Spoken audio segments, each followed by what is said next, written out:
ladies and gentlemen. Howdy, hello, and it's time for yet another Rage Select podcast. Yay! Amanda, get fucking psyched. Let's go. I'm fucking hyped as fuck, motherfucker. I threw 6 chairs down the stairs. Did you? All of your chairs? Is that where all my chairs went? They're all on the bottom of the stairs. I need those chairs. Yeah. Your dog had to get out of the way a bunch of times. Oh, man. All right. Well, you have to bring all those back up at some point. Fuck. I mean, you know, I require 6 different chairs to sit in. Stage dive onto those chairs when I leave. I've got my happy chair. I've got my my drunk chair. I've got my reading YouTube comments chair. That one throws real easy. I've got just all the different chairs. I've got my playing JRPGs chair.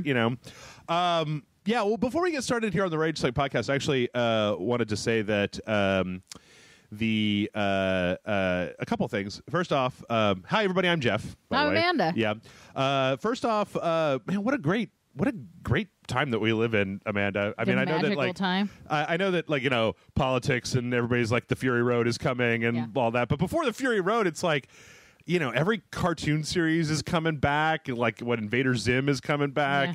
Rick and Morty season 3. We just got finished watching Archer. We'll talk about that in a minute. Yep. Just Persona 5 is out. There's Lego City Undercover's on PlayStation. That's cool. I like that game. That's a thing. Yeah. So, wow, what a great bunch of stuff. But then also, before we just get into the podcast proper, I want to just throw this out. It's something I've been thinking about for a while. I actually talked with Amanda briefly about this. So the number of people that have been watching the podcast on YouTube have been going to levels lower than I've ever seen them before since we made the format change. And I've tried to kind of add back in some pop culture stuff at the beginning and not hew so strictly to a single hour, in order to kind of drag stuff back out again. But I just wanted to briefly put out a poll and say, I know that there are plenty of people on Libsyn who listen to this podcast, but as far as the YouTube numbers go, the podcast is an effort, right? It takes time to put together the stories, to solicit people for emails, to find the right ones. Yeah. I'm watching trailers. I'm trying to put together a show that's interesting for people. And if, the trade-off that I had come down to was that the shorter podcast allowed me more time to do things like fully animated intros or more complicated intros or things like that. It's also easier for guests. Not that I'm complaining, but it's kind of an exhausting job to do a long form podcast. So it's just a little easier. I feel like it opened you up to more people. Right. So what I'm going to say is I kind of like the community to feedback on this. I want to make it clear. So what you're saying, you don't want to make the decision. You want them to make the decision. Well, part of doing a Let's Play channel, of course, is that you got to cater to your audience, right? I refuse. You refuse to cater to any audience. That's good. That's why I run most of this shit. But so what I wanted to say is the podcast doesn't really make us any money because I'm not really here to throw Blue Apron at you a 40th time or Squarespace or whatever it is. I just want to talk about video games. But if people don't want to see that, I was going to say that it'd be a lot easier for me to throw another sequential playthrough, whether it was sequential Sundays, solo or something else, or solo Sundays. Solo Sunday. Alliteration means it has to happen. That's right. The podcast hosting service cost me an additional $50 a month. There's cost involved with the podcast. That's the price of a video game. Yeah. If people aren't really super interested in that, we could be doing other stuff with that slot. So I'm just going to put that out there and ask people to kind of chime in the comment section. Somebody chimed in a couple podcasts ago saying well, I don't like the shorter format and I want you guys to talk about stuff and I don't want you to skip anything. That's, as you said, it's exhausting. Yeah, it's super hard to do. So, and I feel like the dojo videos are actually, which do make us money and get us attention and get us exposure and things like that, that those have been getting more exposure since I've started doing more complicated intros again on them. So I don't think I'd like to go back to the old format of no complicated intros and then the super long podcasts, even though that would make my life significantly easier. But I just wanted to get people's opinion, because if people don't want to watch it anymore, or people don't want to listen to the podcast anymore, we're going to go do something else. Yeah. I'm going to watch trailers and I'll talk about them during a dojo or something. But like I said, it's a fair amount of effort to put this together. And if it's not the sort of thing that people are interested in, I would like people to let me know. So, with that, let's move on to Archer. Let's do it. Archer Dreamland, which Amanda and I just got done watching the first episode of. What'd you think, Amanda? I haven't seen, so I had to preface this. I saw the first season of Archer and loved it. I tried watching the second season and was like, I think I'm done. I don't really care. Yeah. I'm done. This was kind of awesome. It makes me want to watch it for sure. Yeah. It's different. It's interesting how different it is because it's got jokes, but it seems to be a little bit more hewing towards an actual plot line of kind of like hard-boiled detective Archer, Well, it leaned heavy into that noir. Yeah. And I really appreciate that while it still had stupid jokes in it. Yeah. I like it. I liked it. I'm interested to see where it goes, though. That's one of the problems. Like Archer Vice did pretty good for about half, and then the second half really kind of lost me. But then last season they did this kind of LA 70s detective thing, and that was pretty good all the way from start to finish. So yeah, I didn't even know they did that. I was so turned off by the Vice stuff. Yeah, like the trailer for it. I was like, I mean, it looks kind of funny in trailer form, but I don't want to see that in a long form series. Yeah, it got real rambly, and it kind of got self-referential, which I realize that Dreamland is like ultra. I mean, half of the joke is just like, oh look, it's Pam, but she's like a cop. She's an LA cop, type of thing. But it kind of works. It kind of does. So I'll be interested. I don't know. I'll get back on it. I used to be really religious about watching Archer, and I kind of fell off. But this is interesting, and I like what they're doing with it. So if you get a chance, go check out that episode and see what you think. I thought it was aces. Wow. I thought it was the cat's pajamas. Please stop. I thought it was the bee's knees. Goodness gracious. Also, I watched the season 3 Rick and Morty opener, which I know that Amanda hasn't. Yep. That was pretty good. Rick and Morty, though, I'm still wrestling with a conceptual problem of how Rick and Morty goes so dark sometimes that there's really not enough funny to cover up how dark it is. Yeah. I'm not entirely sure what I'm watching because, like, in the beginning, it seemed very much like, the whole basis of the show, right, is like Back to the Future, and I think it was a season 2 episode where, and this is a spoiler, this is a vague spoiler for season 2 Rick and Morty. I'm sure most people have either seen it or don't care, but there's this one episode that's really kind of strange where at the very end Rick tries to kill himself, and it was kind of like, what? Like, I'm not entirely sure that Rick and Morty earns some of the emotional beats that they're asking me to buy into. And there's a part at the end of the first episode of the third season where it's just kind of like, I mean, I don't know if it's actually a perfect comparison. Okay. Sterling Archer is an asshole, but he's a lovable asshole, and he tends to do the right thing. In the end, is he a lovable asshole? I think he's a lovable asshole. What episode does he become lovable? Well, as the series goes on, you see that even though he's an alcoholic, kind of violent scumbag, that he does. He's kind of a doof. He's a real doofus. Yeah, but that he does kind of do the right thing from time to time, right? Whereas Rick is he's an asshole, but I don't know if Rick is likable. Like, there's some points where, Rick has like a throwaway line about something that is funny. Yeah. But, there's a part in one of the, I went back and watched all of season 2 after I watched the season 3 premiere.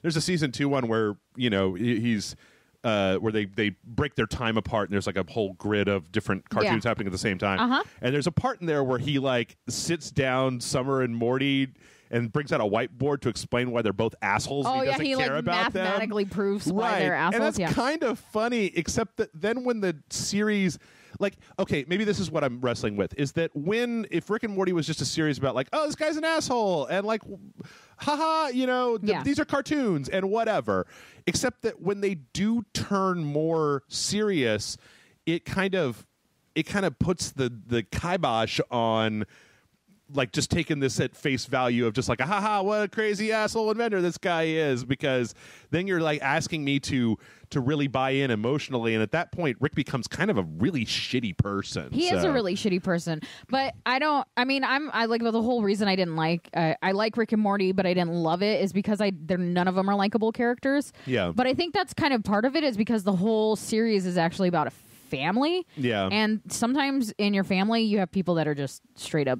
douchebags, but you still tolerate them, you still care for them, and you still have to like work with them. Yeah. And so that's kind of, it feels like that's the feel you're getting, where like they're trying to force it, but it doesn't necessarily work. And I don't know, I do kind of appreciate how dark they go while simultaneously being funny. Yeah. Because Family Guy tries to do that a lot, where they'll go pretty dark. Yeah. And it's not very funny. Like, No. to me, it's just like, it's just like baby humor on top, like very like referential, and you just fucking sit there and clap, and then something real dark happens. Right. Yeah. No, I can see that. I mean, I'm not by any stretch of the imagination saying that I don't like the show. I've watched both the seasons a couple times over. I just watched it last year for the first time. It's just it's something hard to grip. Yeah, like, it's a little. real... Like, I always come away from Rick and Morty wondering, like, do I really ever want to watch this again? Like, that was good, but do I want to like consume it multiple times? And then you watch it again.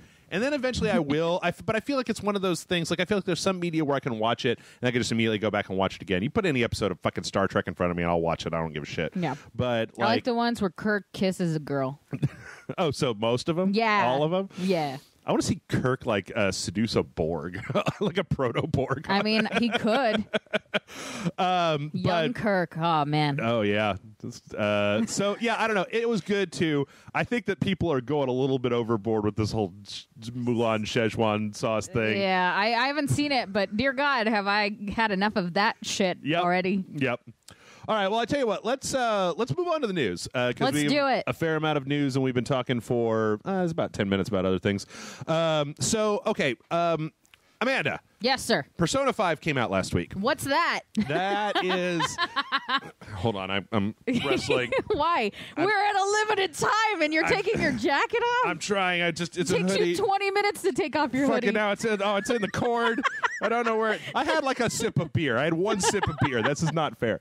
Okay, so Persona 5 came out, and as is the want, right? People are going to go online and make videos. They're going to stream it on Twitch. They're going to do whatever. Oh, I don't support that. Maybe because Atlus has come out with a series of bullet points, basically. And what this says, like rules? Yes. Okay. Like, I'll read these. Let's see. Here, let me see if I can find it. This is like and this is for like live streaming, not like yes. a Let's Play. Okay. Yes. Okay. So this says. Okay, in-game content limit. Please limit video content through the in-game date of 7/7. So the game starts at April 1st, and every turn is like a day, and it moves forward. So they're saying that they don't want to see anything after 7/7. Okay. You can post however many additional videos you'd like, but please limit each to at most 90 minutes long. No major story spoilers, and I'll leave that up to your good judgment. This is off of Atlus's website, by the way, this conversational tone. If you need some guidelines, avoid showing/spoiling the ending segments of the first 3 palaces, while you can show initial interactions with Yusuke. Avoid his awakening scene and that whole deal about the painting, blah, blah, blah, blah. I know I mentioned the not showing the end of each palace, but you can grab footage from this person's boss fight, blah, blah, blah, blah. Must not focus solely on cutscenes/animated scenes. Should prominently feature dungeon crawling/spending time in Tokyo. You can post straight gameplay or have commentary. But so here's the rub, is that Atlus has basically said that if you go outside of these, they're going to aggressively go after you with like YouTube content ID strikes, like the ones that if you get 3 of them, your channel gets deleted, right? Yeah. Like or that wow, if you're on those rules seem really casual the way it's written. Yeah. And you were reading where they're like, hey, just like a 90 minutes max, guys, and do us a favor, don't show this part and that part. And they're like, because if you do, I will fight you on the moon. Yeah. Also, I mean, they've talked about like if you're streaming on Twitch, that they will try to aggressively get your channel shut down if you're trying. And all of this is in service to, they don't want people to see the end of the game. Now, that's the way it's been phrased, is that people have been waiting for this game for a long time. Like I said on the dojo that we did, people forget Persona 4 came out, was like one of the last games on the PlayStation 2. Yeah. So it's been a while, right? And I can kind of appreciate the not spoiling the ending of in some cases it doesn't really matter because JRPGs are about the journey, not the destination. In a lot of cases, you're making friends, you're doing stuff, especially the Persona games. But this just seems incredibly ill-conceived. Like, this seems like one of those things where, like Nintendo, like a tone-deaf Japanese company that doesn't understand the internet's a fucking lawless Wild West. Go fuck yourself. I'll put it on Daily Motion. I was gonna say, it just seems a little behind the times and a misunderstanding of what like Let's Plays or live streams are. Because one, even if they do spoil, like no one's forcing anybody to watch these videos. Sure. And the implication is more we're trying to save our content from being like, because they're not going to want to buy or play the game now because they would have already seen it, which the huge number of Let's Players and Twitch streamers and the success of Twitch in general proves that that's not necessarily the case. Yep. That if it was, you should have seen a huge drop-off in video game sales. Like, that's the problem, is that if your contention is that by having all of a video game online, if I can go online and watch all the Last of Us cutscenes strung together, that I'll have no reason to go buy The Last of Us, right? Then The Last of Us should have sold, like, there should have been a marked decrease. It should have been like, you can say, since YouTube and the Let's Players came around, that sales of video games have dropped because people can just go watch it and nobody wants to play it. Yeah. When in fact, playing a video game is significantly different than watching a video game. And so, and in fact, some people don't want to buy a video game until they've seen some portion of it. So they watch Let's Players. I mean, we've had people, especially on like the Indie Wednesdays or Fridays, where they'll come in and be like, oh, I didn't even know this game existed and now I want to play it. And it's like, that's huge. And so like that kind of rule setting doesn't feel like it's for anyone's benefit except their own. Yeah. Like, and it'll actually be really interesting because I'm curious what I actually would be interested to see, and I want to kind of keep an eye on this particular story, is that if a bigger YouTuber basically decides to take this to the mat, to say, you know, like, I've got videos of full games, but the problem right now is, but see, it's so weird because we're in such a weird time where YouTube is changing their rules and their algorithms, and then you've got, there's a lot of different things going on with YouTube right now. Like, that'd be a podcast and I have to go through. That I don't know if now would be the time to even test that sort of thing. Yeah, but it's a real shame because outside of that, it seems like Persona 5 is getting like fucking fantastic scores across the board. It's kind of the, you know, I haven't seen a lot of people. I mean, unlike, it seems like every time a new video game comes out, there's always a certain contention of people who are just like, oh, here's this problem, so fuck that game or whatever. Yeah. I've been playing it. It seems just like a great combat system, wonderful dialogue. The story seems really cool. I kind of like the way, the dark tone of it. So it sucks that Atlus is being stupid because it puts a damper on what is otherwise should just be a fantastic. Everybody's going to go, hooray, yay, I love this. Instead of going like, but wait, what did you do? Why would you go, fuck yourself? I can also say that that's also kind of strange. I mean, I wonder if this factored into their decision, but you know that Persona 5 is a PS4 exclusive. So I know that in a lot of cases over the years that I've been doing this, I've seen when we have something like The Last of Us that's a Sony exclusive, where you have people that are like, well, I have an Xbox and I'm never going to buy a PlayStation just to play this one game, but I still would like to see the game. Does Atlus think that Persona 5 is going to be the thing that sells PlayStation? I don't think so. I mean, I wouldn't. I was actually thinking about how Persona 5 is just yet another reason to buy a PlayStation over an Xbox One, right? Because, you know, it's not like there's an equivalent of Persona 5 right now on the Xbox One, some big franchise that has been on that platform. But I don't know. The whole thing just smacks of no goodness. So smacks of grandpa telling me to get off their lawn. Yeah, like, again, every time that a company does this, it just seems real tone deaf and like they don't understand. I feel like embracing is always the better way to go. I mean, if you can embrace and then like if you have a good rapport with people like streamers or Let's Players, it always works out better. I agree. Well, there is one upside to this Persona debacle, or actually, no, not one upside. I mean, the game is fucking great, so this is just another thing on top. But apparently, right now you can download 4 free add-ons also for Persona 5, and that includes for the love of God, don't stream the add-ons. A new difficulty level. There's some other bullshit, and then the Japanese game audio track if you want to play it with Japanese and subtitles instead of US, which is great. Do people prefer that? Yeah, sometimes. It feels more legitimate that way. I mean, I don't know. Like for an RPG that waffles that goes between having voice acting and then just having long stretches of reading dialogue. I think that having Japanese voice acting is sometimes preferable because a lot of times the game was lip synced for that, and so it looks a little bit better. And also this game takes place in Tokyo, so it's like we're American. We're totally used to this. Takes place in a far off, distant land. Right. Everyone speaks English and only English. Well, speaking of far off, distant lands, it's been a long time since we've seen a trailer for Agents of Mayhem. Which takes place in Seoul, Korea, and this trailer is fantastic. Yeah, it looks awesome. You say you watched this? I have, yeah. John showed it to me, and I was like, what is this? Looks like some Saints Row bullshit. And then it was, and then I was like, oh, okay, I'm an asshole. Yeah. Like, I thought it was somebody, like, ripping off of the kind of style of Saints Row. Mm-hmm. Yeah.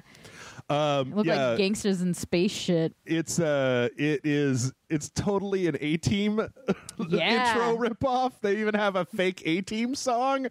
But yeah, this is showing us more. I mean, I feel like we only had that one trailer at the very beginning that was like 3 characters like kind of facing off against Captain Doom or whatever the hell his name is.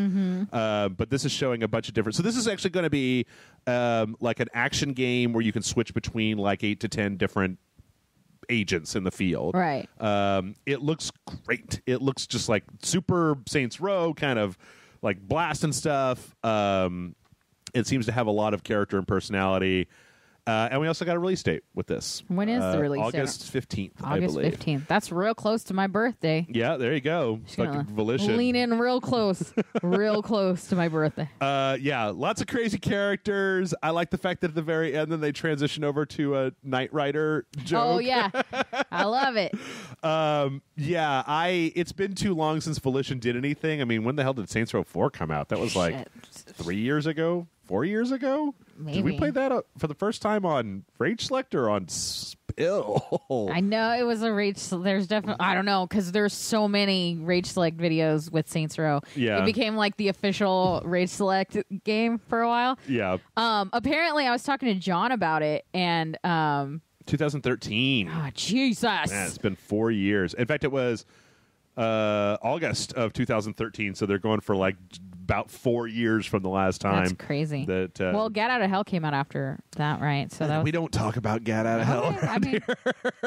It wasn't made by the same team. Oh, was it not? No. Oh, that explains a lot, actually. Yeah. John was talking about when they were working on the game, which name I can't remember all of a sudden. Agents of Mayhem? Agents of Mayhem. Yeah. That they saw Overwatch when it came out, and they had like a mini panic attack.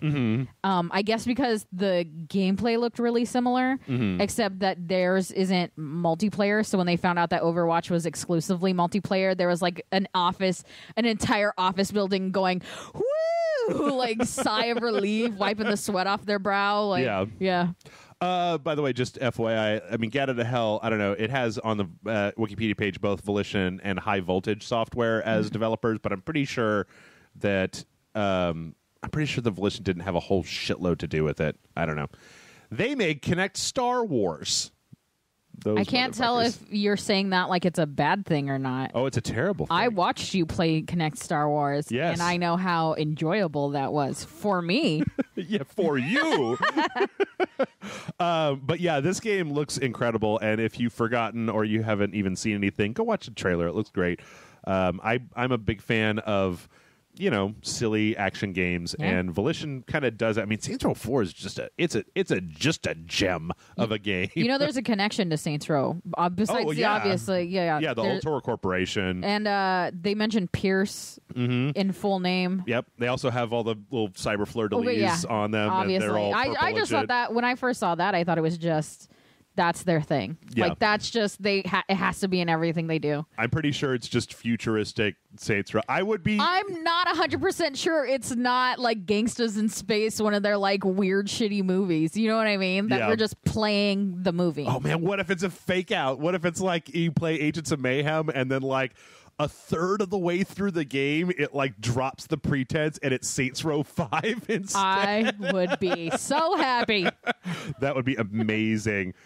Except if Johnny Gat is in there. Fucking leave Johnny Gat out. All right, we got plenty of people that are great. Don't be a hater. All whole right? new set of characters. I don't have anything problem with Johnny Gat, but I just don't want to see him ever again. well, he died. And He then didn't they brought die. him back to He got life. grabbed from aliens in an airplane. I know. It's best not to question it. I know. Anyway, I'll tell you what is good to question, and that's Valve, the software company that floods their service with all kinds of weird and wacky garbage. Apparently last week, Valve actually invited Total Biscuit and Jim Sterling up to their offices in Seattle and talked with them for like 6 to 8 hours about their problems with Steam, because both of those two guys, especially Jim Sterling, has an alter ego called the Steam Cleaner that's basically about calling out shitty Greenlight games and crappy games and asset flips. It was really interesting to hear them talk about it because they've got some interesting things coming along the horizon. Steam Greenlight's going away. I don't know if I've ever talked with you about this. You have not. Steam Greenlight's going away, and they're bringing in like they're still trying to do a thing that I don't know can work, which is they're trying to institute these algorithms to basically... So the problem with Steam right now is that, and I can kind of see what they're doing because it's already on Steam, but the problem with Steam right now is if you just look through the new releases list, there's like something like 25 to 30 different new releases every day. Yeah. And like 90% of them are just flat out garbage. So what Steam is trying to do is they're trying to put together algorithms to basically not keep people, well, they want to keep people from doing asset flips, but what they're trying to do is submerge those crap games so far down that you would have to like, and right now if you go to Steam, you go to the front page where the new releases used to be, there's a tab now that is popular new releases, and so the first thing you see are the most popular new releases. That in and of itself is kind of what they're talking about, where unless you drill down like 3 clicks, you can't see everything. But then they're also doing a thing where they're talking about basically having what they're trying to figure out is how to submerge garbage, but then also how to bring like hidden indie gems that you may not necessarily know about to the surface. That's the thing I'm worried about with the popular new releases is that like there's some stuff that might not get recognized right away that could be amazing, and they will get lost in that. So their solution to that is that they want to essentially create new people. I forget. Oh God, what the hell were they called? They're called like Steam, like observers or something like that. Where basically like you'll sign up for this program, and what you get for the program is the ability to you get a little bit more lax like refund policy, and you get a little bit more direct access to getting things for free, and then in return, like you're kind of a booster for certain games where you can say, hey, I found this game, it seems pretty cool, I want to get it out of the swamp and up at, to a place where people can see it. You're like throwing little lifelines to these games. Right. That seems though that was just what Steam Greenlight was supposed to be doing, was letting people vote on what seemed like a good game so that it would then get pushed onto Steam. Yeah. And what happened was that you got unscrupulous developers that would give away like review copies, and they would give people things in order to get them to upvote. So are they trying to remove that idea? I mean, is it like a smaller concentration of people? I think so. Yeah, it's not going to be a public thing. It's going to have to be a thing that you sign up for. Because the masses are dumb. Well, yes, this is true. So I don't know. No offense, masses that are listening. They're not the masses. Those are the smart-ass people who listen to Rage Select. You know, the ones I said aren't listening to our podcast anymore at the very beginning. So, yeah, it's interesting. And I also find it really interesting that they brought on basically YouTubers to talk with them, to show them their plans, and then get feedback from them about their plans. Yeah, so, well, this is the opposite of the Persona 5 story, where the Valve is embracing community to try to fix. I don't know if what they're doing is gonna fix, but at least they're talking to people that might have like some idea about what the fuck they're talking about. Yeah, which is cool. Yeah. So I'll tell you what else is cool, Amanda, and that's the Amnesia Fortnite 2017. Yeah, Double Fine. Yep. So for those of you who don't know what this is, I feel like every year for the last like 3 or 4 years. Yeah. Double Fine does a thing where they basically let a bunch of people in their organization put like 30-second game pitches together. Well, it used to be. It was I think it's always been a thing they've done, and it's been every year. Mm-hmm. But they didn't used to publicly pitch it. Oh, okay. It used to just be in-house, yeah. And then they decided, well, let's just do that, and then that's what this is. Just a continuation of that, where they do the Humble Bundle. So yeah, now there's a Humble Bundle where you can essentially go, you can watch these pitches, you can vote on the ones that you think look good. It seems like 2 are going to come from voting. There's going to be 4 total. 2 will come from voting. 1 will be selected by the staff of Double Fine, and 1 will be selected by Tim Schafer himself. Mm-hmm. Those 4 will then be worked into prototypes. Tim Schafer is like, I like mine. Those 4 will be worked into prototypes, and then you'll get those prototypes as part of the Humble Bundle. Mm-hmm. And then I believe that at the end of that, then one of those will get picked to be spun out into a full game. I'm pretty sure Headlander came from this. I'm pretty sure Stacking came from this. Yes. And if you go watch it, like it doesn't... Trenched came from it. Did it? Mm-hmm. Okay. You mean Iron Brigade? Yeah. Fuck that. It's called Trenched. It's an Right. awesome name. I can't unlearn the name of it. I'm sorry. But yeah, if any of you out there are interested, I recommend going through because there's some pretty cool looking ideas in here. You can basically, they made a YouTube playlist where it's 30 seconds. It's all the developers like doing the pitches. So you can just sit there and watch them, and they just roll through each one of them. Hackslash was one too. You and John played it on a. Oh yeah, yeah. That was definitely. I think that was only a prototype. I don't think that was a full game you guys played. Yeah, I don't remember. There's some pretty cool ones in here. Well, they go crazy. Like there's some that you're like, this isn't gonna. You know that it's not. But it's nice to see people with like a just completely out of the box idea. Yeah. And Double Fine is like the perfect place to do it. That's why they're my favorite developer. The ones that I really like are there was one called The Gods Must Be Hungry, where it's like there's giant gods that are to eat mankind, and you have to play a chef that like runs to this arena and collects ingredients along the way by killing monsters, and then like plates a gigantic meal for a god. There's one that's a VR game called I Have No Idea What I'm Doing, which is essentially like WarioWare VR, but then the audience is supposed to be like the people. You're supposed to play it with other people that are then they have input that they're trying to tell you stuff while you can only see what's on the screen. And then it's things like what they say, an octopus trying to land an airplane, or so I like that. Yeah, that sounds hilarious. There's actually kind of a whole bunch of them that's interesting. Play Nice is you play as an like an Annabelle style like haunted ventriloquist dummy, and people move into your house, and then you have to try to get rid of them, kind of like Ghost Trap back in the old days. I always think these are worth watching. Yeah, sometimes they're awful. You can tell the guys that are pretentious. You can tell which ones are like art design, like the artists, because they're very like, and it's like an ethereal atmosphere that you create. And you're like, there's one. Go back to the one where they're just making food for gods. There's one. Oh, there's also Symphonic Strife, which is Ninja Beethoven. What? Why? Yeah. I mean, you don't question it. I don't think. I think that this is very gutsy, but there's one also called Vagina Crisis, a period piece. It's like an adventure game about a young girl getting her first period and what does she do. I love it. I don't think that one's going to win. Well, you know what's funny? Like sometimes they'll still do it. Oh yeah, that's Tim Schafer's like also the period one. So sometimes it'll happen anyway. So they'll be like, yeah, no, nobody wants to vote for this, but you know what? We kind of like the idea, so we're going to keep developing it, and they just go forward, and I love it. Yep. So, hey, if you've ever wanted the ability to throw in your vote for what happens in the video game industry, now's your chance. I mean, not like a big video game industry. It's a Double Fine. Yep. Well, let's see. Speaking of tiny games made by small developers, Yooka-Laylee is coming out pretty soon. Yooka-Laylee. This is like the spiritual successor to Banjo-Kazooie that everybody's fucking like crazy about. Mm-hmm.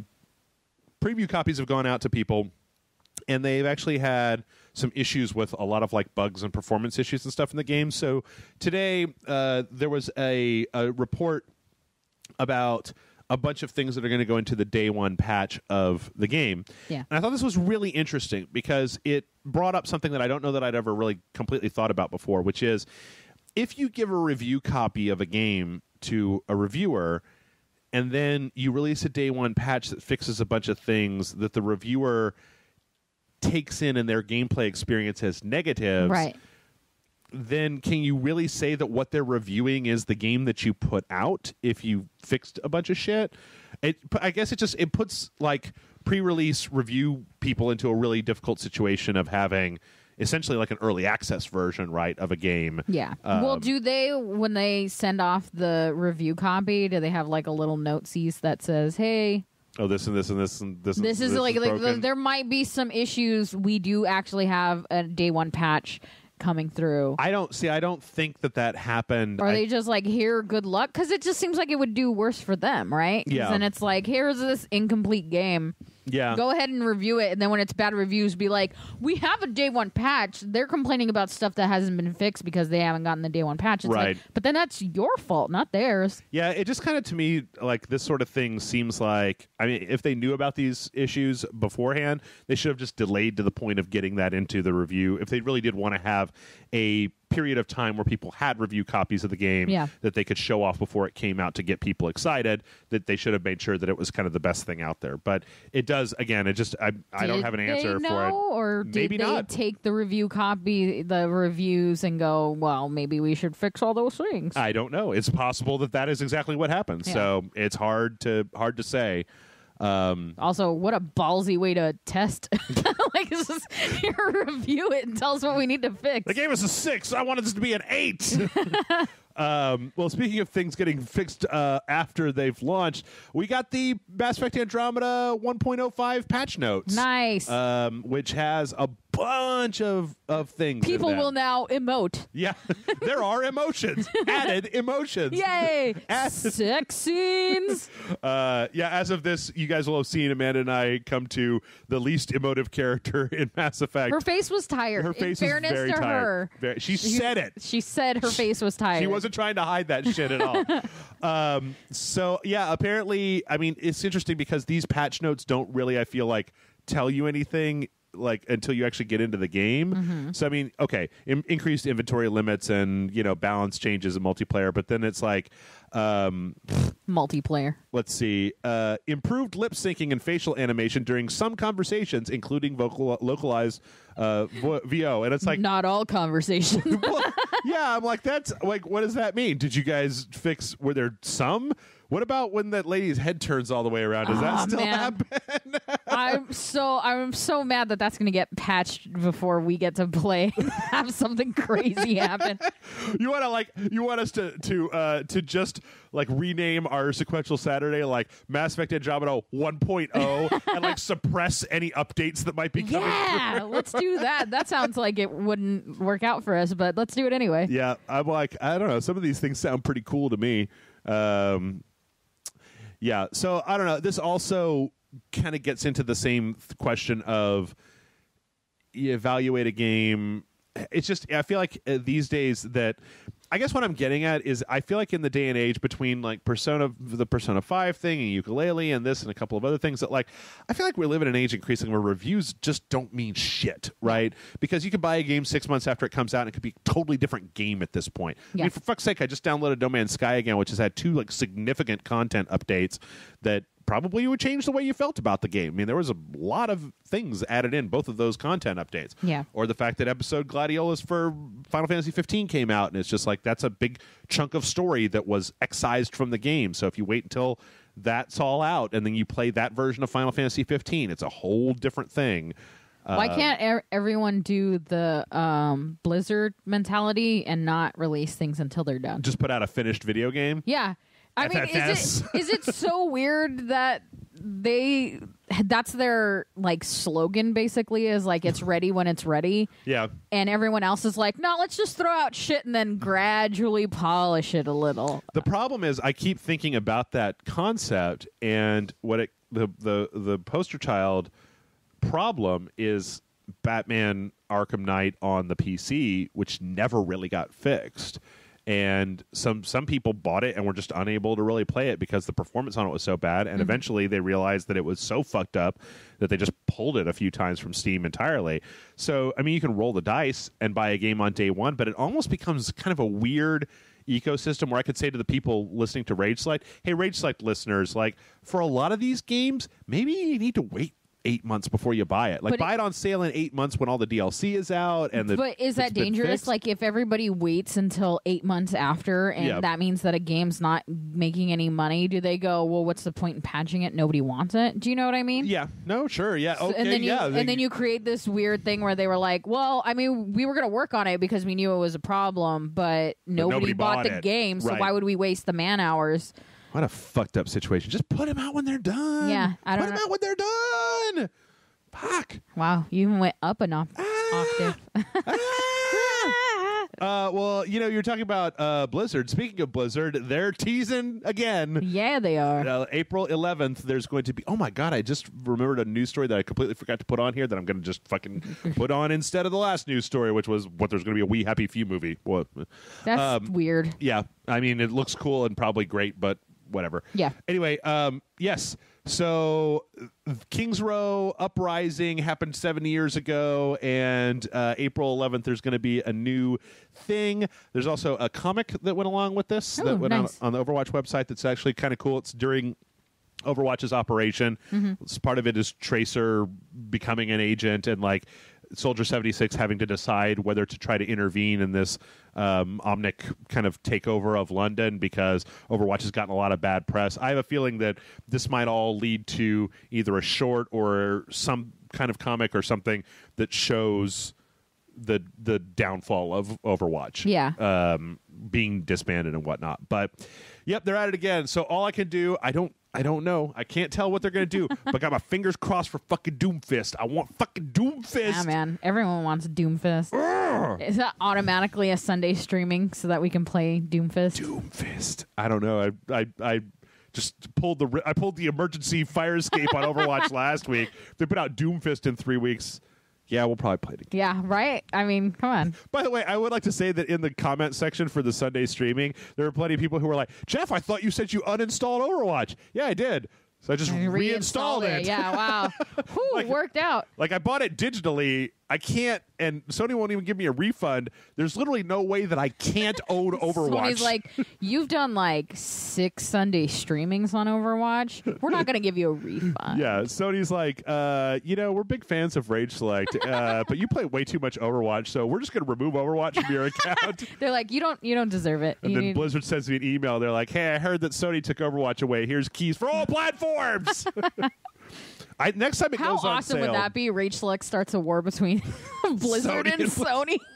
I keep adding it, and Sony keeps removing it, and Blizzard keeps like undoing the remove. You're like stuck between like divorced parents, right? Where like one's trying to be all structure, and the other one's like, have some fucking ice cream for dinner. I'm just like, I don't know, guys. I'll just play it on the Xbox One. And Microsoft's like, I don't give a fuck. Xbox is that new guy that your mom is dating. Who's just like, I fucking do whatever you want to, man. I don't care. Anyway, next to last, there is a truly terrible trailer for TimeSplitters Rewind, which is going to be a remake, redo, something of TimeSplitters. I never really played TimeSplitters. Did you play TimeSplitters? It sounds so familiar that I feel like I probably on the PlayStation 2, some kind of like shooter with time stuff. The trailer is just this fucking minty fresh crystals for like 3 minutes. Like, it's just music. Maybe it means something to somebody who played the game, but like, I'm just dead ass serious when I say that you're not missing anything. It looks like kryptonite. Yeah, there's like a lady that comes into focus like in the last like 10 seconds. There's some music. Maybe the music is supposed to mean something, but I never played TimeSplitters, so you know what? I'm a fan of it getting an HD remake. Yeah. I know that it's one of those things.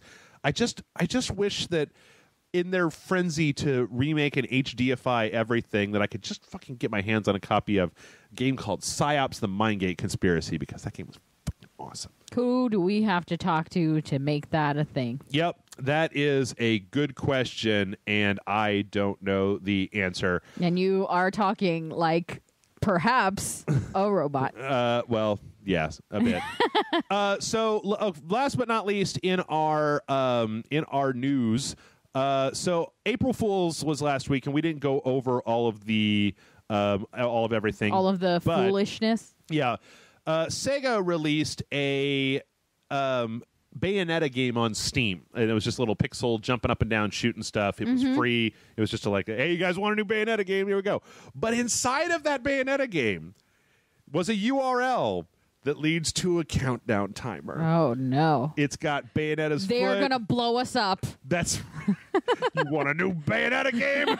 Murder y'all. 5 days. We're recording this. We're recording at 2 o'clock in the morning on April 6th. But good morning, everybody. So April 11th at 13 hours, about what was that, at 3 o'clock in the afternoon our time. Actually, 13 hours and 59 minutes, so 4 o'clock in the afternoon our time.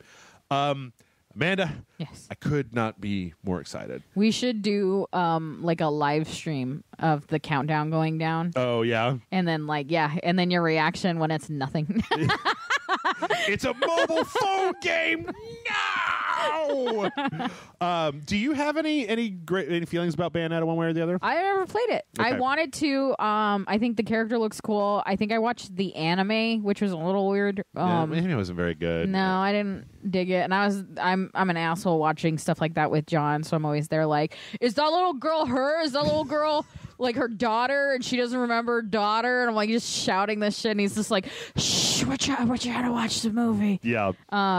Yeah, so I don't know. But to my mind, it was the single greatest reason to own a Wii U was Bayonetta 2. Yeah, man. So if they're bringing back Bayonetta, I couldn't be happier. I could probably be happier. Yeah, right. I mean, like if they brought back Bayonetta and you got some chili cheese fries. Yeah. If they brought back Bayonetta and they also sent me a coupon for $20 off my next Jim's or $20 worth of Taco Bell. I was gonna say, what are you talking about? Yeah.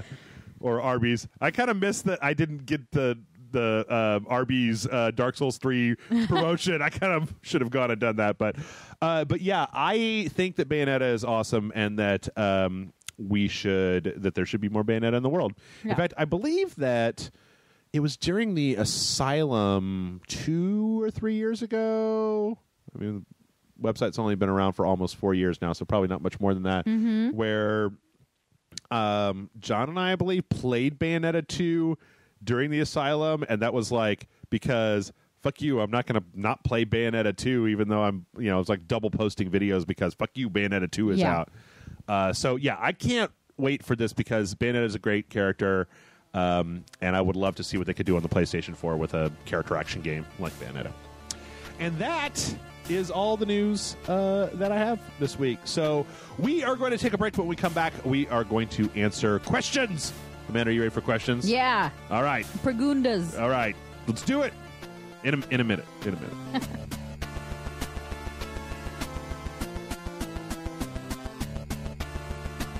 And we're back.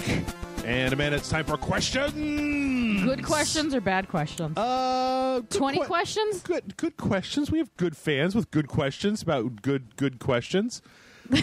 They're asking questions about good questions? They are. All right, I like it. All right, our first question comes in from Daniel. And Daniel says, hello, Jeff and Amanda. I heard this question from another podcast and wanted to pose it to y'all. Oh, rip off. What DLC expansions do you think are necessary to purchase to enjoy the games they're from? For example, I know Jeff said in the past that getting the Leviathan DLC and the free extended ending for Mass Effect 3 takes a lot of the sting out of that game's original ending. To me, that says that they're in a category of, quote, necessary DLC. Thanks, take care, Daniel. So, DLC that is necessary. He took my answer because the Mass Effect DLC with the Protheans? Yeah. Protheans? Well, that's different. I mean, yeah. Well, but it's the same. The Day One DLC with the Prothean character. Yeah, I think you don't get a whole chunk of the story if you don't get him in your gameplay. That's true.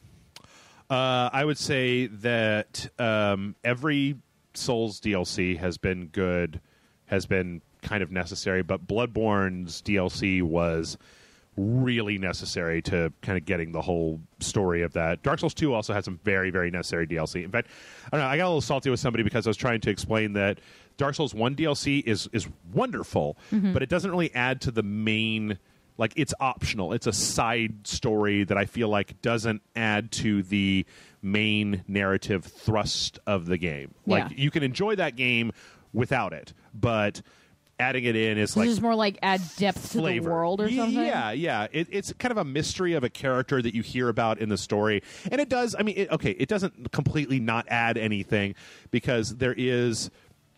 In Dark Souls, whatever. I'm not even going to go into it. They show you a character that you feel like you probably, from the way that the Dark Souls intro is set up, it sets up a series of like big characters, and you fight all of those characters except for one of them, and that one is in the DLC. And so, but it's not like you can play Dark Souls beginning to end and have a wonderful time without the DLC.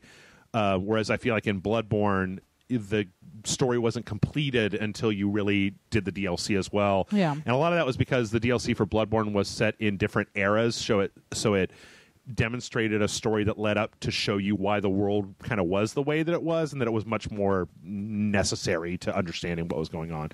But all of the Dark Souls DLCs have been really fantastic. Dark Souls 2 DLC is also not entirely necessary, but it really adds so much to it that I can't imagine playing the game without it. Yeah. I'm trying to think of some other ones. I don't know that Fallout 3's DLC is necessary, but it's fucking great. What happens in the DLC? Well, see, this is such a weird thing because Fallout 3 is very hard to evaluate because the main storyline in Fallout 3 is all of about 6 hours long, and if you ignore the world, you can just beat the game. Like, it's no big deal. Yeah. But then they put all these DLCs, and they were great. One was like you flashback to the nuclear war that made the world the way that it was. Right. One was you go to a whole new area, Pittsburgh, where there's like a whole slave society set up that you have to basically strip yourself down and infiltrate. So you have to leave all your tech behind and just go in as a slave. One was Mothership Zeta, where you're transported up to the alien mothership, and aliens abduct you, and you have to break out and fucking there's a bunch of cryogenically frozen. There's like a samurai and an old west guy that you have to unthaw out and take over this alien ship, and then there was another one that kind of just takes care of one of the lingering plot threads and then kind of ups the level cap. But those were all incredibly I couldn't really imagine playing that game without those DLCs. I'm trying to think. See, I don't do a whole shitload of DLC. All this DLC that I participate in is always just more characters or skins. You know what I mean? And it might be a weird one, but WWE 2K16, 2K17, John always purchases those. Yeah. Because he has no willpower and an undying love of WWE. But it's necessary if you want a full roster, if you want a genuine roster. Yeah.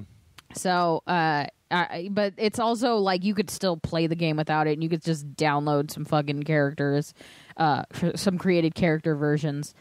But yeah, I don't know. I'm trying to think. I've never felt like I had to have the DLC for something. Yeah, I'm trying to think of, because most of the time I don't even play a lot of DLC just because I don't go back to games a second time. Yeah. I mean, Mass Effect 2 obviously had really good DLC as well. Lair of the Shadow Broker and some of the other ones were pretty good. But they weren't as integral to the story. And then there's DLC that's kind of its own little mini game inside a game. Yeah. And so that doesn't feel particularly it's not necessary. Yeah, like Minerva's Den or Undead Nightmare. I'm just looking at this article that has the greatest DLCs. Oh no, I had another one. And this one is egregious. Actually, it's a bad thing. Asura's Wrath, the Capcom game, they cut out the ending of the game and made it DLC. The game, legitimately were to be continued. No. They end the game, but it's a really unsatisfying ending. But then you buy the last chapter, and it's what you should have had the entire time. So Mass Effect. Sort of. It would almost be but it would be. I don't even know a good. It was so terrible that I can't imagine another an example of something that would be like it. It would be it would almost be if BioShock ended after your confrontation with Andrew Ryan, and then all of the Frank Fontaine stuff at the end was DLC, and all the Little Sister endings was DLC, because it was it ends. I mean, Asura's Wrath was a weird ass game anyway, but it ended in a really strange place. And yeah, in order to know what happened, you literally had to go buy this DLC, which was just not a that sounds not a good idea. Bullshit. Yeah, I'm trying to think of any others that were necessary in order to really get the full game. I'm seeing Dishonored, the Brigmore Witches, come up a lot here, which I never played, so I couldn't really say. Yeah, I don't know. I think that might be the end of that because I don't really can't think of anything else. Yep. So, all right, thanks, Daniel. All right, our next question comes in from Steven, who says, "Hello, Jeff and Amanda. This is less of a podcast question and more. Oh well, next. Too bad. And more of I would like to hear some of your specific opinions about the Nintendo Switch, and I need your help to make an accessory for the Switch. I heard you and some other prominent Let's Players complain about the USB port on the bottom of the Nintendo Switch, and I was thinking of 3D printing an accessory that you could leave attached to the bottom that would have the USB port coming out of the side. My most major concern is that this accessory would increase the height of the Switch, so if you used it in kickstand mode, the angle of view would be steeper. One, if you view the Switch from a steep angle, does the screen get obscured, similar to how when you push the buttons or push the screen too far on old laptops? 2, do you use the kickstand mode a lot? 3, would you get an accessory like that? And then he says he could send diagrams and et cetera, et cetera. I need exact measurements. I don't have a Switch, so I can't really answer this. I could say that I don't really use my Switch in kickstand mode that much. When I'm using it portably, I've mainly been using it with the controllers on the edges. Yeah, so like handheld. As a handheld. Yeah. So that...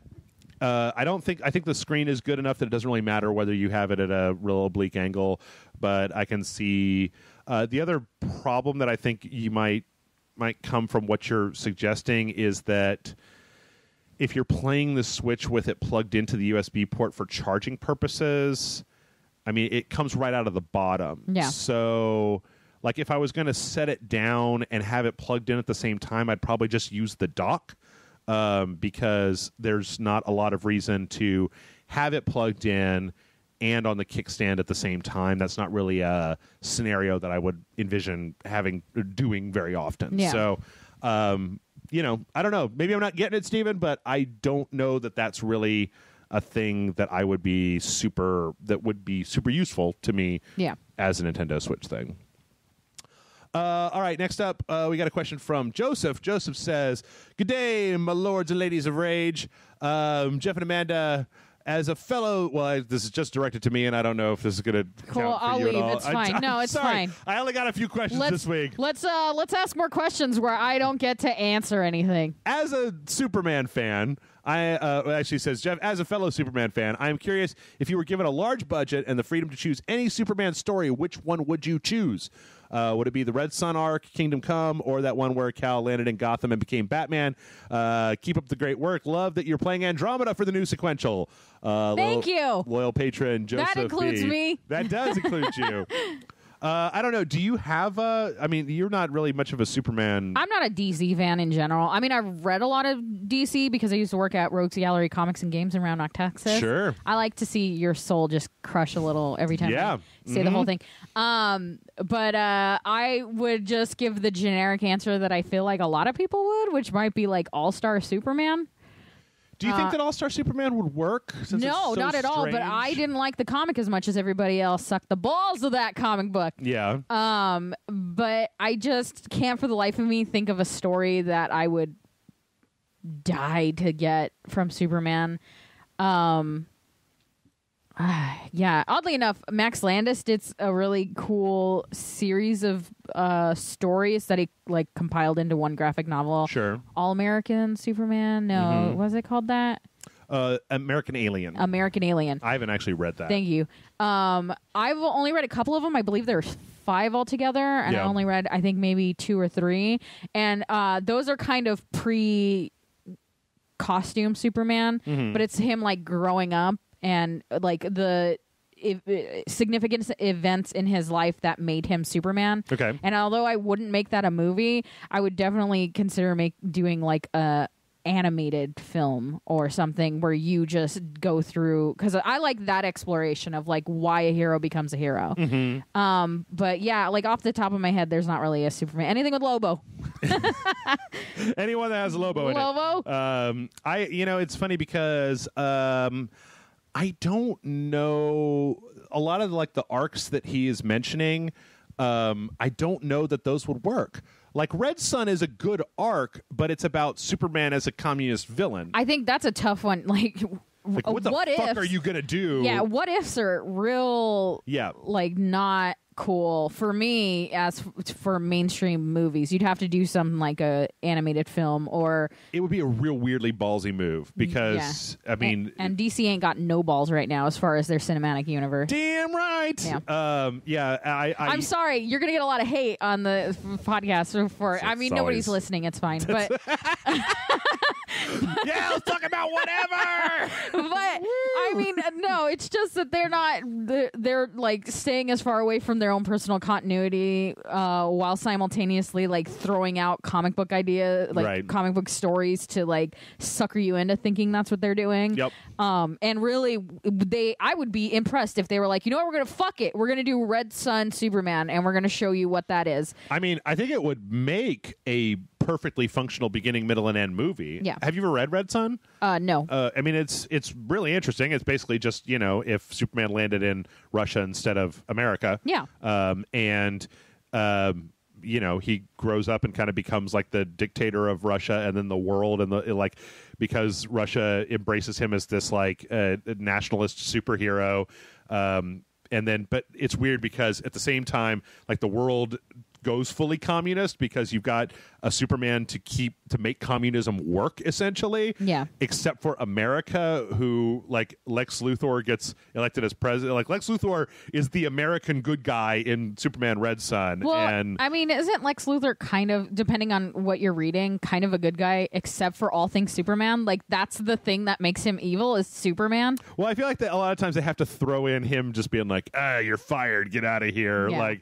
Or doing some nefarious Lex Luthor shit. But so I don't think Red Sun would work because it's too far out of and by extension, I don't think having seen an animated version of What's So Funny About Truth, Justice, and the American Way, which was a one-off Superman story, I think by Jeff Johns, who basically took the Authority from the Wildstorm universe. I don't know if you know who they are. That was Warren Ellis made a superhero team. That's where Apollo and the Midnighter and Jenny Sparks and they all come from. So essentially it was a one-shot comic about a version of the Authority in the DC universe who kill supervillains who show up and immediately become way more popular than Superman because Superman's just trying to stop crime without killing anybody. He's a little too goody two shoes. Right.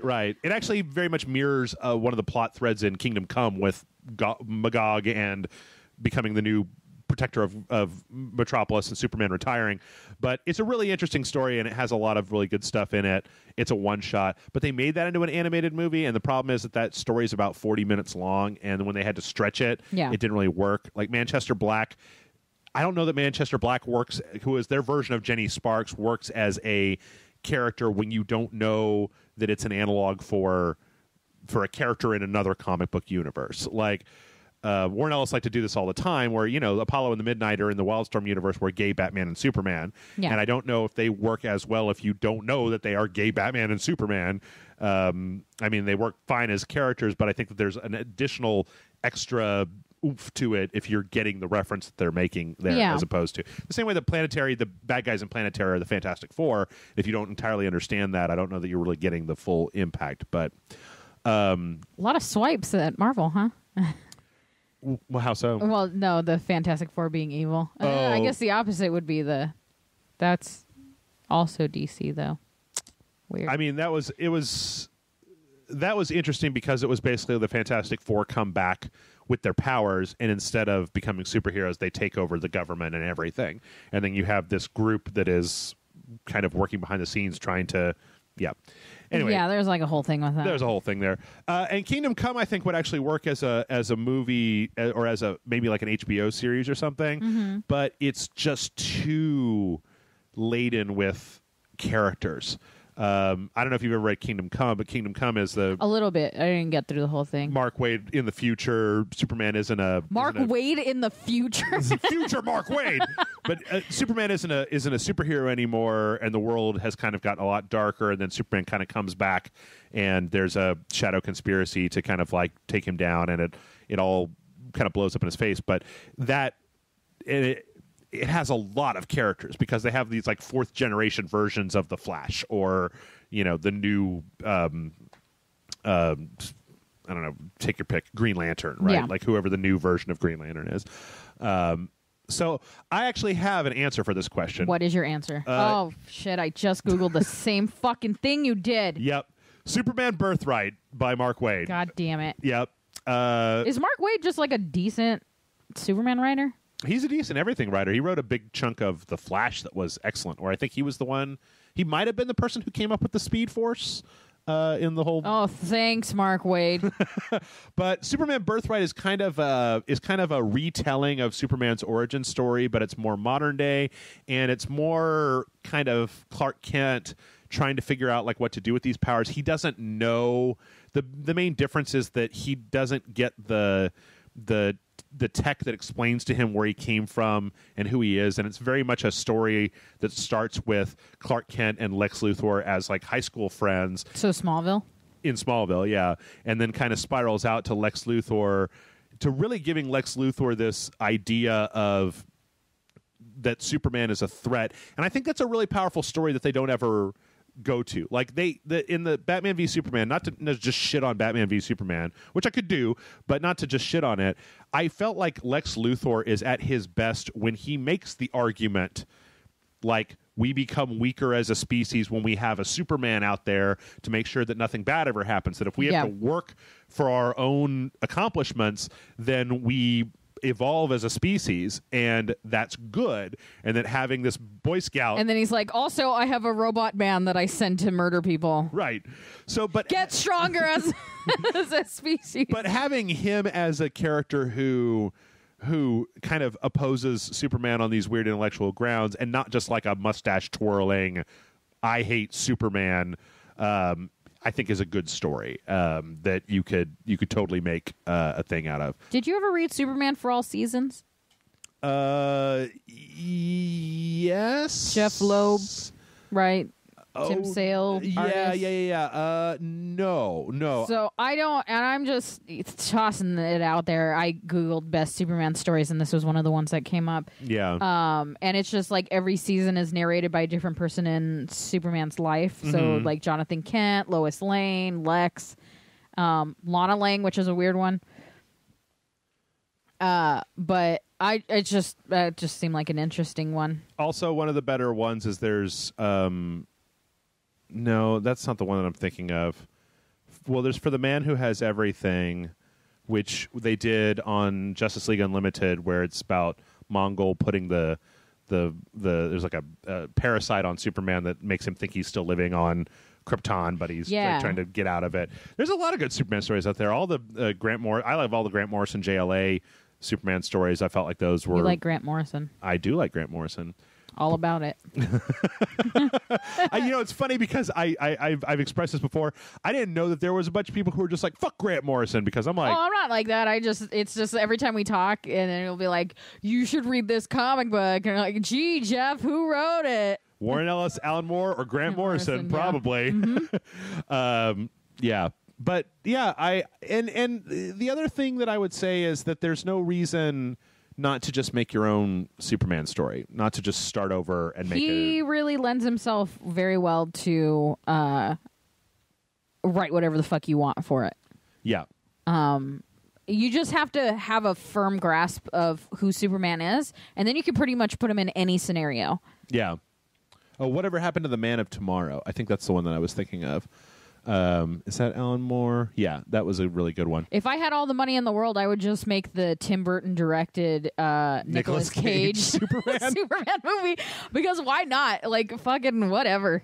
I think that I've always been of the impression that I don't think that you need to make, I don't think that Superman has to be a simple character.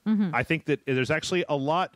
You could probably write a really compelling Superman story about Superman who lives in a day and an age where there are going to be people on Twitter talking about how Superman is a shithead, and like, because all the old Superman stories are like, oh yes, Lois Lane's like, yeah, Superman, he's the best, right? But and everyone goes, yeah, right. But like, I mean, how about a story where Lex Luthor is funding like an Alex Jones person who's out there every day, like a slander campaign? And yeah, where it's more about like social media. Like there's the Fuck Superman group on Facebook that has 2.5 billion followers, and like, well, I mean, then it'll just end with everyone changing their mind. Yeah. Because that's like the cartoons have kind of discussed that, where it'll be like, maybe I didn't want you to save my life. And then he goes, well, I can't not save your life. I'm Superman. I'm like the Man of Steel. And everyone goes, yeah. And then everyone loves him again, because you can't do a story where he's like, some people are just going to hate the shit that I do. And I have to learn to live with that. And it's like, no, like as a superhero, that's completely different. Yeah. I'm not saying it wouldn't be hard. I don't know. No, it'd be super hard. Oh, also, if you take the Samaritan story from the first issue of Astro City, that's where this is Mark Waid writing a Superman analog, and that story is like a day in the life of Superman, which literally shows that from sun up to sundown, all he does is fight crime, and he's very lonely, and that's because all he does is fight crime all the live long day. Yeah, that's weird though. Yeah. I don't know. I think it'd be really interesting to give a solid like idea of this guy that has like small town morals, but is still like very like he's very Captain America-y in that sense. I mean, they kind of have that same moral background. They kind of have that same just like very gee whiz, truth and justice. I mean, they're very true. What is it? It's not like on that spectrum, it's like chaotic neutral and whatever. They're very like lawful good. Yeah. And it's just, if you do it properly and you don't treat lawful good like it's an evil thing. Yeah. Like Frank Miller thinks it's horrible to be lawful good. You can tell because he writes Superman like he's a villain every time. Yeah. I think if you do something where lawful good actually means good, and in a world where things are gray and not black and white, it's so compelling to watch. Sure, absolutely. Which is why I get real pissed off with people, because I feel like we live in a world that would be perfect to write a Superman story in. Yeah. Because you have somebody struggling with a very entrenched sense of what's right and what's wrong in a very morally difficult world, without having to have them come to the conclusion that it's fine to punch people off the planet or whatever. Yeah. I don't know. I mean, I don't know. I also think that yeah, that's enough Superman talk. We get Superman for a while. Joe writes in and says, Jeff and Amanda, great show. I'm enjoying the website. I wanted to ask you, as someone who went to college for art, when looking for a job, how often should I be updating my portfolio? I recently graduated in 3D modeling, specializing in level design and environment layout, and wanted your advice. Should I be adding to my portfolio monthly, weekly? How many examples do you think is good for a portfolio? Also, does my work have to be the best of the best, ungodly talented and amazing, or is just well-made artwork good enough for landing a job in your experiences? Thanks, Joe. Well, in my personal experience with my art degree, I found that I dropped out long before any sort of degree happened, let alone art, which I didn't study. Studied communication, which is why I can't stop talking. And I never had to use a portfolio. I made a portfolio right when I was still in college and had just kind of examples, but I got my job through connections more than I got it through putting a portfolio in with a bunch of other people, and I've never kept it updated since. So here's some weird advice. I have a friend who I've been with when he's done this. And this might seem weird, but I've seen people do it, and in a not shitty way. Yeah.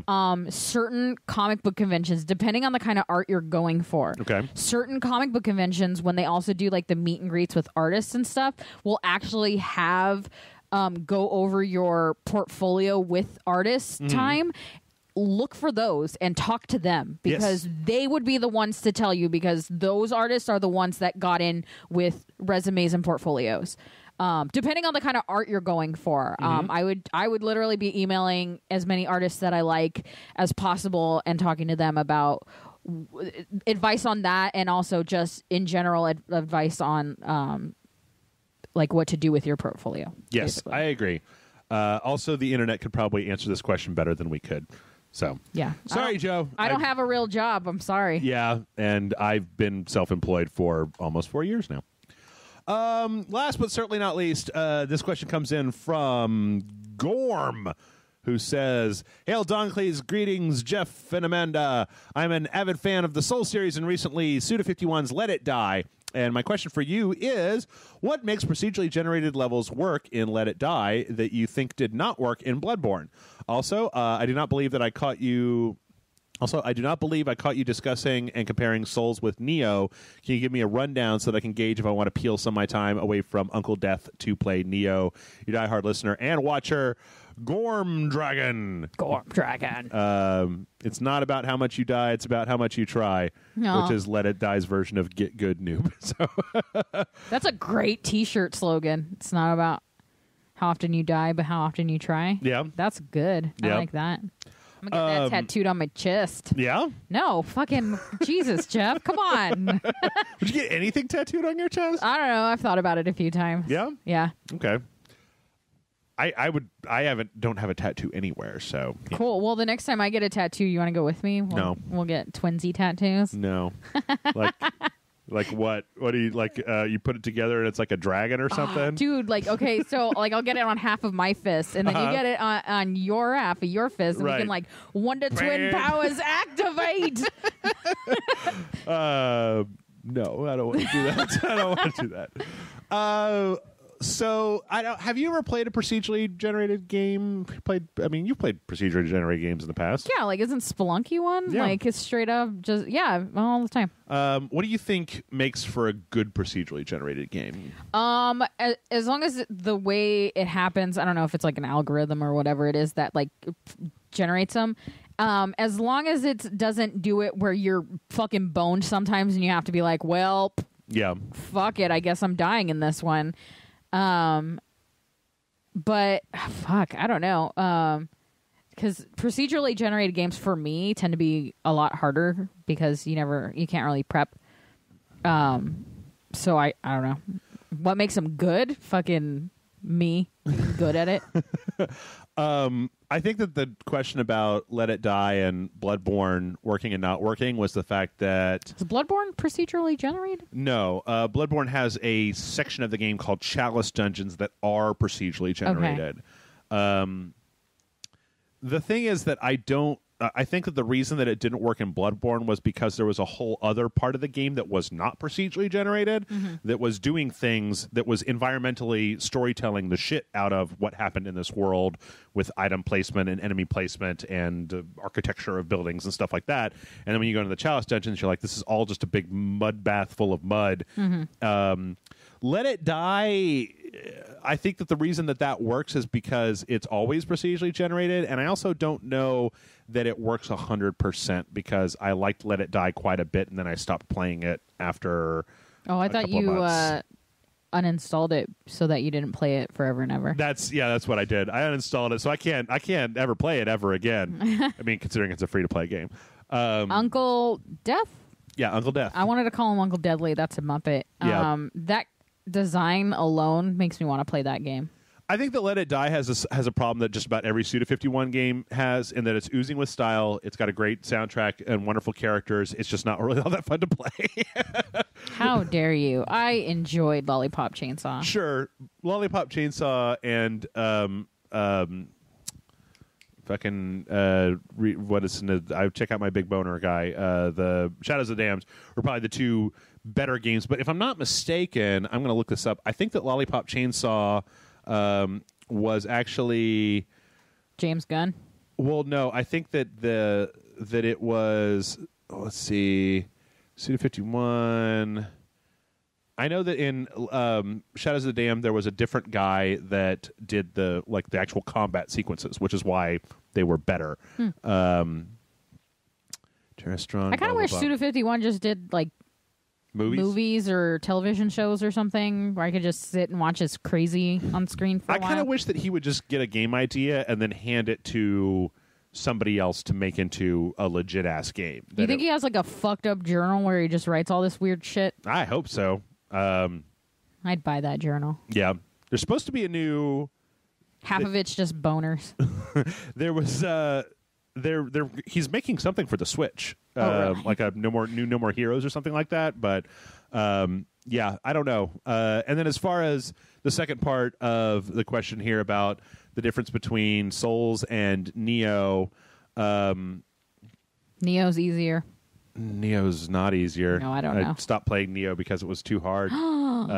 Because it was too hard, I didn't care about the story because it was like hooked into this whole like historical thing. Neo is really, Neo doesn't give a fuck whether you succeed or not. Neo is willing to just kill you over and over and over again.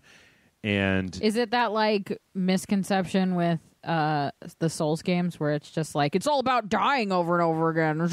It's about being so hard that you never not die. Yeah, I mean, this is what you get when you get a Souls game made by the people who made Ninja Gaiden, which previously had like the super hard stamp of super hardness before Souls.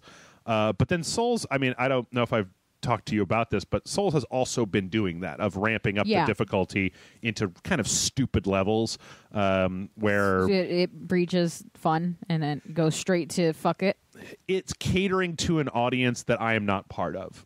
There are people who enjoy that, and there are people who have played through all of the people who played through all of Bloodborne at level 1 with just fists, and I'm like, that just doesn't sound fun to me. I don't want to do that, you know, like. I understand you want to overcome the difficulty, and the harder the difficulty is, the more of a feeling of success you get from overcoming that difficulty. But at some point, to me, it stops being fun. Yeah. It becomes tedious because you're just dying over and over again. And Neo kind of did that, where the levels were disconnected from each other. So unlike say Bloodborne or Dark Souls, you didn't have like this one big world that you felt like you were running through. So it's like you would just go to this area, and then they would also do things like they would remix an area, so the areas didn't really seem to matter all that much. The lore wasn't anywhere near as good, the story wasn't anywhere near as good, and then they just kept replicating enemies all the time, so you would see the same like 6 or 7 enemies over and over again, which to me is also a big downside, because in Dark Souls, you know, when you see an enemy that you've never fought for the first time, you're just like, oh, what fresh new hell is this? Oh, what the fuck? I'm going to shoot with an arrow. Hopefully it doesn't grow into something 16 times its size and step on me. Or you just watch them and wonder, because sometimes those new enemies in Souls games are just crazy looking. Oh, yeah. Yeah. So, I don't know. I felt that Neo was okay. I also played the shit out of it and then looked online and found out that I was about 50% of the way through the game and was like, this just isn't holding my interest. Like, I really don't have any interest in playing another 50% of what I've already done, of just dying over and over again and grinding through levels to pick up items and things like that. So that's it's a technically a very good game, but it's maybe just a little bit much for me.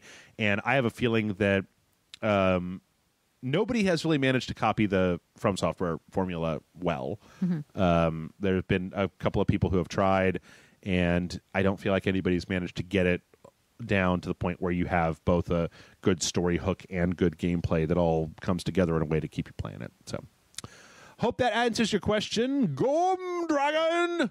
And that is the last question that we have. So we're going to wrap it up.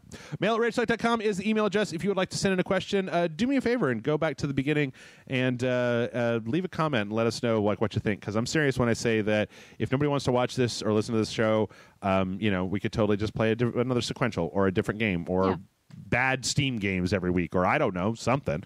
Like, we could do something different that wasn't this if nobody wants to listen to it.